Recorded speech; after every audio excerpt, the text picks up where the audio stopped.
嘉义一年一届的大型艺术活动草草戏剧节，今年已经办到第16档啊。所以这届嘛运用做16回概念来规划长青春的主题，希望会当带大家来看见嘉义的艺术发展。接下来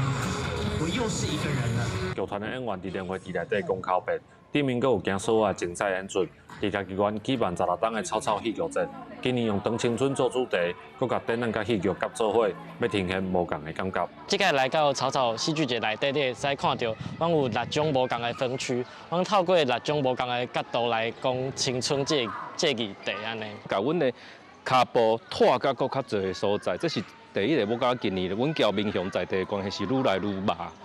而且因为2个周末吼，正做讲10天为期10天的一个艺术节庆。啊，过来就是讲最重要，就是讲阮今年增加内台演出。除了戏剧的演出，草草戏剧节阁邀请8个策展单位，伫表演艺术中心甲民雄乡提供导览、音乐讲座或者是工作坊的内容，要让在地文化甲戏剧艺术有新的发展。很多的那个装置的部分的不一样的体验，我觉得跟去年还蛮，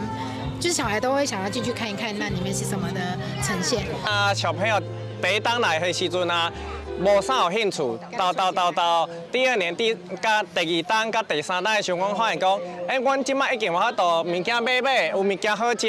好坐咧一个所在遐看人咧表演。有点戏剧这种稍微有点沉重的主题，但他们把它都很弄得很热闹，所以我觉得反而就这个角度上来讲，反而很贴切，可以形容某种16岁的那种青春啊。阮剧团表示，用做16岁的民间风俗来举办这届戏剧节，除了是一个纪念，嘛希望在地戏剧艺术的发展会当愈来愈成熟，豆豆来担起地方文化传承的责任。记者林慧婷，嘉义报道。